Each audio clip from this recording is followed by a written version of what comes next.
batela mikombo. Yahweh, Yahweh, benisa mikombo. Yahweh, Yahweh, batela mikombo.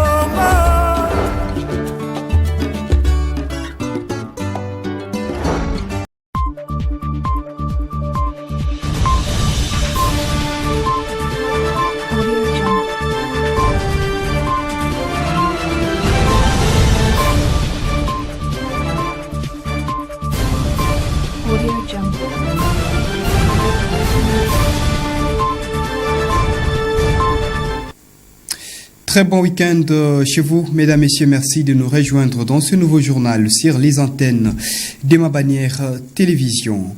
Les bars, boîtes de nuit et autres endroits de divertissement étaient envahis à l'occasion de la célébration ou de la clôture du mois de mars. C'était donc ce vendredi 31 mars 2023. C'est l'ensemble de la République démocratique du Congo. Alors que la Ligue des femmes du parti politique Nouvelle Génération Consciente Nojeko a célébré ou a clôturé les mois de mars, mois dédié à la femme de la plus bonne manière. Elle a donc profité de cette journée pour remettre des biens vivres et non vivres, bien entendu des premières nécessités aux malades internés dans des hôpitaux de la ville portière de Matadi. Pacifique Mwanda pour les reportages. Cet acte social a fait parler d'elle. Elles, ce sont les femmes du parti politique Nouvelle Génération Consciente, Nojeko en sigle. Accompagnées du secrétaire exécutif provincial du Congo central, M.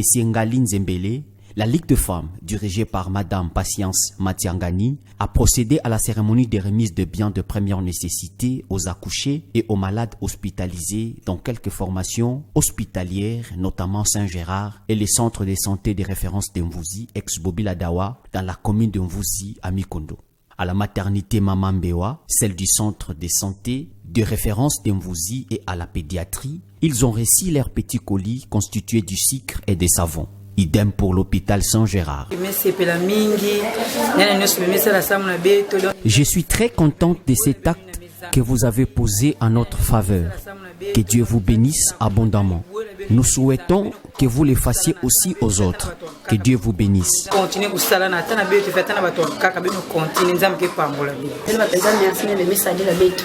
Que l'Éternel Dieu Tout-Puissant daigne vous accorder plus que ce que vous avez fait. Ces gestes nous va droit au cœur. Merci abondamment. À l'issue de cette activité, le secrétaire exécutif de la Nojeko, Ngaline Zembele, s'est livré à la presse. 31 mars, c'est la clôture de la journée internationale de la femme. La Ligue des femmes n'ont pas préféré aller prendre une bouteille de bière dans des salles comme dans quel fait. Et ils se sont dit non, les paix que nous avons, il serait mieux pour nous de partager avec nos mamans qui ont accouché, nos mamans qui sont dans la pédiatrie, au lieu d'aller se mettre quelque part et prendre un verre. Pour rappel, la Nouvelle Génération Consciente a comme autorité morale M. Fabrice Lonkeke. Changeons de chapitre. Le maire de Matadi, Dominique Nkodiambete, s'engage à réduire ou à combattre le banditisme urbain dans sa juridiction. Au cours de l'audience foraine qui a vu comparaître 4 présumés inciviques d'Ikuluna devant les bâtiments administratifs de la mairie de Matadi à Palace dans la commune de Matadi, Dominique Nkodiambete a profité de l'occasion pour lancer un appel à tous les parents dans la ville portière de Matadi à pouvoir encadrer les enfants, mais aussi à conseiller ces enfants au risque de subir la rigueur de la loi.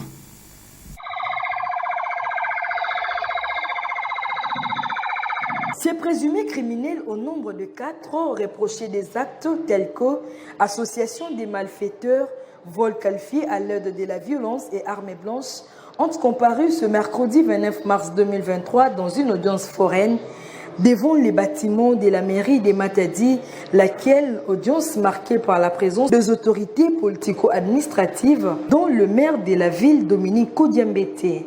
Après la plaidoirie des avocats, suivie du réquisitoire du ministère public et la décision de la partie civile, l'affaire est renvoyée au vendredi 7 avril 2023 pour les prononcer du jugement. Ainsi, au terme de cette audience foraine, L'autorité urbaine, Dominique Koudiambete, a délié sa langue quant à ce. Nous conseillons les parents à bien encadrer leurs enfants. Parce que nous n'allons pas négocier avec les Koulouna. C'est un phénomène qui dérange la société. Alors, nous sommes obligés, nous en tant que l'État, de mettre fin à ces phénomènes. Nous devons éradiquer les phénomènes Koulouna dans notre pays, dans notre province et plus précisément dans notre ville de Matadi. C'est pourquoi nous travaillons en parfaite collaboration avec tous les services de sécurité, en commençant par la police nationale, qui nous aide chaque soir à aller faire la patrouille nocturne et même pendant la journée. Nous travaillons avec cette police pour en tout cas arrêter tous les malfaiteurs, tous les inciviques qui dérangent les paisibles citoyens. Nous avons changé des méthodes. Quand nous arrêtons, il faudrait que la population se présente pour venir charger les Koulouna que nous arrêtons pour qu'ils soient condamnés définitivement. Changeons de chapitre au niveau national. Le chef de l'État congolais Félix-Antoine Tshisekedi Tshilombo a présidé la 92e réunion du Conseil des ministres, mais aussi la toute première pour les nouveaux membres du gouvernement. Donc après les remaniements, nous faisons allusion au vice-premier ministre Jean-Pierre Bemba Gombo de la Défense, mais aussi celui de l'économie Vital Kamerhe. Au cours de cette réunion gouvernementale, le chef de l'État congolais Félix-Antoine Tshisekedi Tshilombo a donné des nouvelles orientations au Premier ministre Jean-Michel Samalukonde Kenge, mais aussi à l'ensemble du gouvernement pour relever les défis. Quelques jours après la remise et reprise, les 12 ministres entrants ont participé à la 92e réunion du Conseil de ministres de ce vendredi 31 mars 2023, la première du gouvernement des rassemblements au service de la République démocratique du Congo. Jean-Pierre Bemba, Vital Kamerhe, Peter Kazadi, Mboussa Nyamwisi et les autres ont été tous face au président de la République, Félix-Antoine Tshisekedi Tshilombo, qui les a salués tour à tour dès son entrée. Dans sa prise de parole, il a adressé un mot de bienvenue aux nouveaux et a encouragé et félicité ceux qui ont été reconduits. Félix Tshisekedi a exposé de manière succincte les nouvelles orientations et objectifs assignés à l'équipe remaniée. Et nous avons reçu, surtout ce jour, des orientations claires de son Excellence Monsieur le Président de la République sur des secteurs prioritaires qui sont toujours d'ailleurs les nôtres, que nous avons toujours eu, notamment la question de la sécurité, qui reste une priorité des priorités, mais en sus la question du social en général, qui comprend bien sûr le pouvoir d'achat, et à côté de celui-là, ces questions qui concernent la couverture santé universelle, la gratuité de l'enseignement, mais les autres réformes phares dans lesquelles nous nous sommes également lancés. Ça veut dire la question de l'environnement, parce que nous nous portons comme pays solution, et les grandes réformes que nous avons dans l'administration, au niveau de la fonction publique, sans oublier que bien sûr nous sommes dans une allée électorale où nous avons aussi les missions et les obligations d'accompagner la CENI tant du point de vue financier que du point de vue sécuritaire. Très engagés dans ce combat, nous allons continuer. Nous avons réitéré tout le dévouement du gouvernement de la République, avec moi-même à sa tête, mais tous les autres membres du gouvernement, dévoués à ce que nous puissions accomplir justement ce programme du gouvernement qui traduit la vision du président de la République. Pour rappel, le remaniement du gouvernement Sama 1 est intervenu après la démission des 3 membres issus du parti politique Ensemble pour la République de Moïse Katumbi en décembre dernier. Voilà, mesdames, messieurs, changeons à nouveau des chapitres dans ce journal. Rendons-nous à Brazzaville, en République du Congo, où nous retrouvons notre envoyé spécial Daniel Mitiombero pour nous parler de la clôture de la toute première édition du Forum des jeunes africains. Forum qui a réuni des jeunes venus de 25 pays africains, dont la République démocratique du Congo, pour parler de l'engagement de la jeunesse dans la politique afin de réorienter l'avenir du continent. Retrouvons notre envoyé spécial à Brazzaville, Daniel Mitiombero.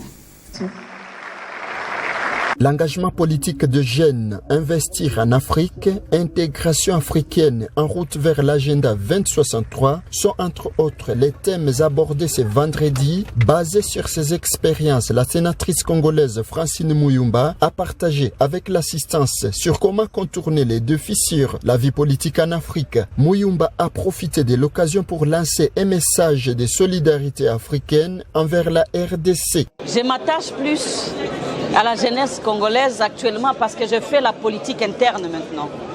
Avant, je faisais la politique sur le continent africain. Je représentais les jeunes africains. C'était normal de défendre tous les jeunes du continent. Mais aujourd'hui, j'ai un mandat national. Un mandat qui m'oblige de travailler pour la République démocratique du Congo. Charlotte Ouimana, de la nationalité rwandaise, est convaincue que l'union fait la force et que la jeunesse africaine devrait s'unir pour une Afrique paisible et riche. L'union fait la force de toute manière, où que ce soit. Donc clairement, si les jeunes africains peuvent s'unir, ça fera forcément la force. Maintenant, s'unir contre le colonialisme, vraiment, ça ne m'intéresse pas. S'unir pour construire, s'unir contre quelque chose, ça ne m'intéresse pas. C'est s'unir pour faire des choses.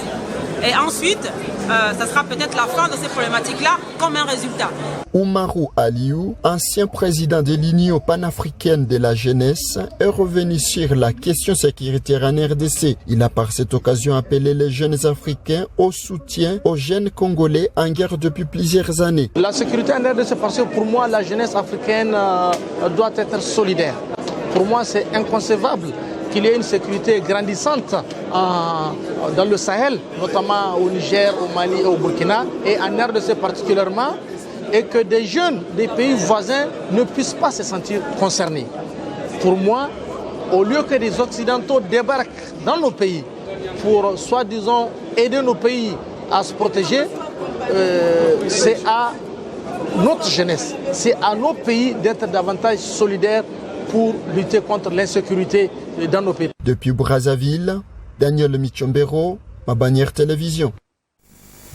Voilà, quittons donc Brazzaville avec notre correspondant à Goma qui s'est transformé en notre envoyé spécial à Brazzaville, Daniel Michombero, pour parler de l'actualité continentale au Sénégal. Plus précisément, les partisans de l'opposant Ousmane Sonko continuent à manifester contre la condamnation de leur leader à 2 mois de prison avec sursis pour diffamation contre les ministres du Tourisme.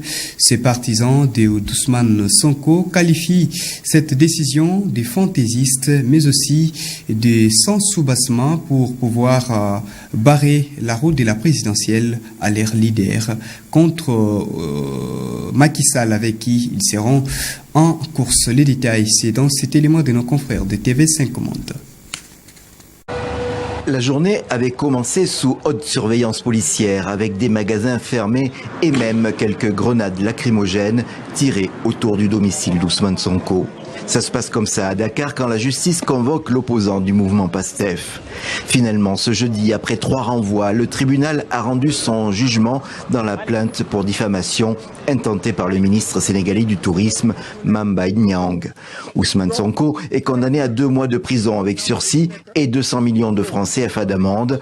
Un jugement mesuré qui satisfaisait l'avocat français du ministre. La condamnation est tombée. Il y a diffamation et il y a donc une peine, une sanction qui est impressionnante, qui porte tout le symbole du mot prison, qui est prononcé même avec sursis. Au total, il est condamné, mais il n'est pas privé de ses droits politiques.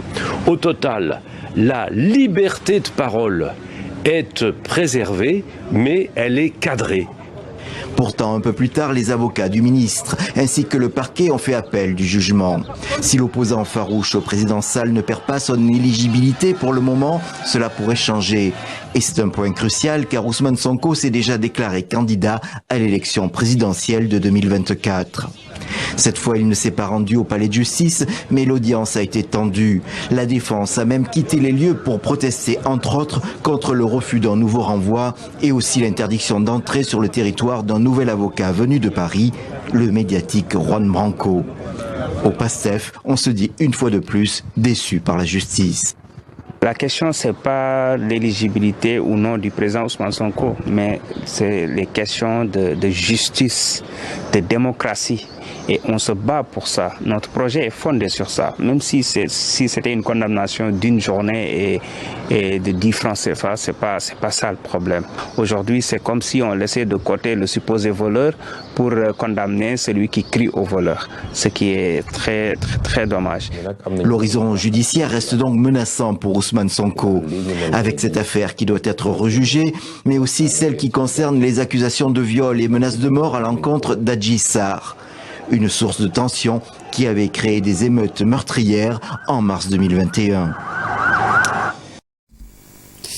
C'en est fini, mesdames, messieurs, pour ce journal. Merci à vous de l'avoir suivi. Très bonne suite des programmes sur nos antennes. Bon week-end chez vous et excellent début du mois d'avril.